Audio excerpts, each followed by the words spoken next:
Đồng chí Lưu Duyệt Duyệt, phiền cô phối hợp làm bản tường trình. Chúng tôi chủ yếu muốn tìm hiểu việc cô phát hiện người đàn ông đó khả nghi như thế nào, cũng như căn cứ để cô phán đoán đứa trẻ rơi vào tay kẻ buôn người. Điều này rất quan trọng để chúng tôi truy quét toàn bộ đường dây bắt cóc trẻ em. Trạng thái đứa bé đó trông rất ốm yếu, chẳng còn chút sức lực nào nếu là cha ruột. Lúc này trong lòng chắc chắn chỉ muốn đưa con đi khám ngay. Tuyệt đối sẽ không để một người lạ tùy tiện gọi lại, mà dừng lại tán gẫu. Phản ứng này quá bất thường. Rõ ràng là cố ý tỏ ra bình tĩnh. Điều đáng nghi hơn là gã đó cứ khăng khăng bảo đứa bé trúng gió không thể gặp gió, nhưng lại chỉ lo che chắn kỹ phần đầu, còn phần cổ chân lộ ra ngoài hắn lại chẳng hề quan tâm. Cho dù nói là hắn bất cẩn, nhưng tôi đã nhìn kỹ tóc của đứa trẻ. Rõ ràng là một bé gái, nhưng lại mặc chiếc áo vải thô của bé trai. Tôi từng nghe qua mánh khóe của bọn buôn người. Sau khi bắt cóc sẽ cố tình thay đổi ngoại hình đứa trẻ, gái giả trai, trai giả gái, là để đánh lạc hướng mọi người, để dễ dàng tẩu thoát. Kết hợp những chi tiết này, tôi khẳng định gã đàn ông đó là kẻ buôn người. Đứa trẻ là do hắn bắt cóc về. Đồng chí Lưu Duyệt Duyệt, cô quan sát rất nhạy bén. Những chi tiết này là mấu chốt để chúng tôi dựng lại quá trình đứa trẻ bị bắt đi. Nếu không nhờ các anh gọi điện, chúng tôi còn tưởng. Nếu không có điện thoại từ phía công an, chúng tôi cũng không biết con mình bị mất tích. Sáng nay mẹ tôi mới đưa cháu đi, chưa đến giờ đón trẻ buổi chiều, ai mà ngờ được. Tiểu Lâm, mau lái xe của tôi đến nhà trẻ một chuyến, lập tức rà soát xem có người nào khả nghi ra vào không. Mau hành động đi. Bây giờ điều đáng lo nhất không phải là kẻ buôn người, mà là ai đã đưa đứa trẻ ra khỏi nhà trẻ. Nhà trẻ quân đội của chúng ta chưa bao giờ để mất trẻ. Chuyện này chắc chắn có người tiếp ứng phía sau. Lưu Duyệt Duyệt và Trần Châu nhìn nhau. Chuyện này tuyệt đối không đơn giản như vậy. Phía bên kia, Lưu Hân vừa đẩy cửa vào nhà thì sững sờ thấy mẹ mình đang lục tung đồ đạc dọn hành lý. Tiền lẻ và phiếu mua hàng trong ngăn kéo đầu giường mất sạch rồi. Trên giường lộn xộn như vừa bị cướp vậy. Mẹ đang làm gì thế? Bố con gọi điện bảo bà nội con nhập viện rồi, bảo mẹ mau chóng quay về. Bà nội nằm viện à? Bố gọi điện lúc nào thế? Ông ấy gọi bằng cách nào? Gọi đến đâu? Mẹ cứ luôn bảo con bé Tiểu Hoa bị lạc, có phải là do mẹ làm không? Đừng nói bậy, không phải mẹ thì mẹ hoảng cái gì? Sao mẹ có thể làm ra chuyện như vậy chứ? Mẹ bảo sau này con ở lại nhà họ Chu thế nào đây? Mẹ chẳng phải vì con sao? Nếu không phải con đang mang thai con gái thì mẹ có bán con nhóc đó không? Mẹ nói cho con biết. Bọn họ có hỏi thì cứ bảo là không biết gì hết. Sở dĩ bà Lưu Tiểu Thẩm khẳng định Lưu Hân mang thai con gái là vì bà ta tin vào mê tín, đã đặc biệt đưa Lưu Hân đi xem bói sờ bụng để chẩn đoán giới tính thai nhi. Con đang mang giọt máu của chú Lỗi. Tiểu Hoa cũng chẳng phải thật sự bị lạc, họ sẽ không trách con đâu. Mẹ đi đây.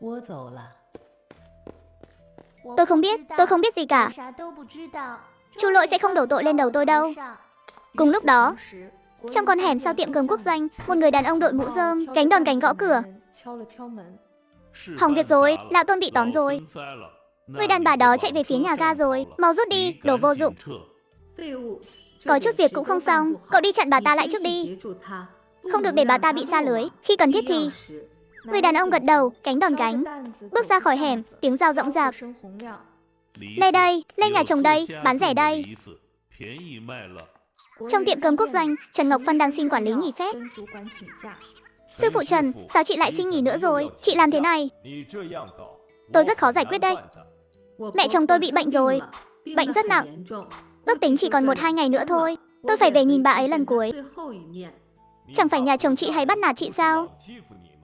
Tôi nhớ trước đây chị chuyển công tác đến đây chính là vì chị muốn ở xa bọn họ một chút. Dù nói thế nào đi nữa, tôi cũng đã làm con dâu nhà họ mấy năm rồi.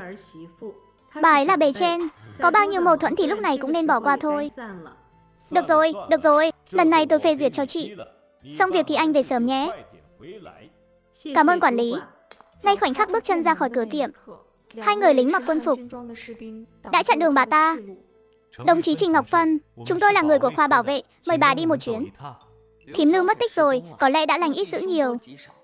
Khi Trần Châu nói ra câu này, Lưu Duyệt Duyệt suýt chút nữa không dám tin vào tai mình. Ý anh là bà ấy có thể đã đăng xuất rồi.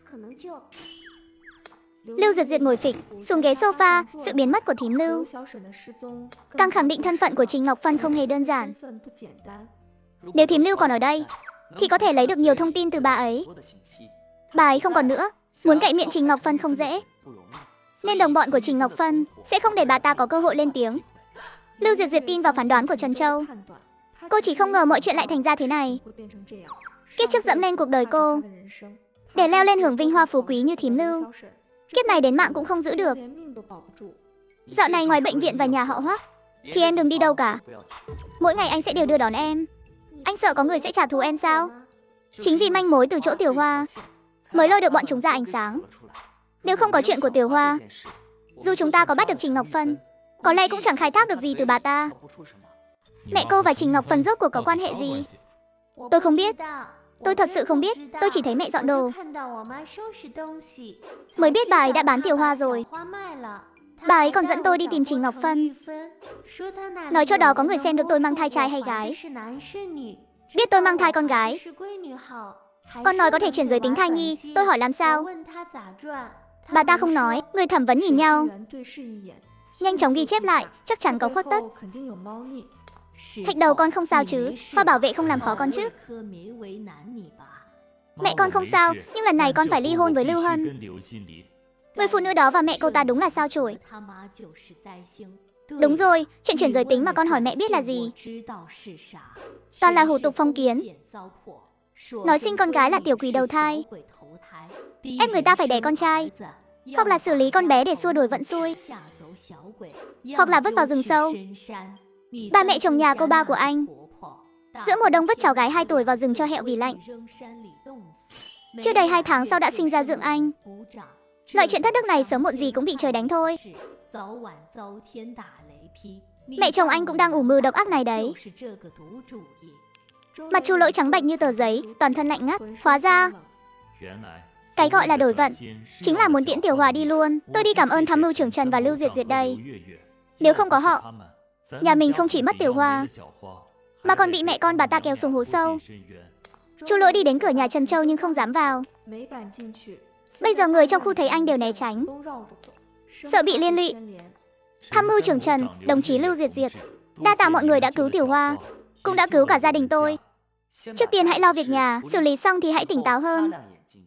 Mấy ngày sau, bộ phận bảo vệ truyền ra tin sốt dẻo, xác minh thân phận gián điệp của Trình Ngọc Phấn.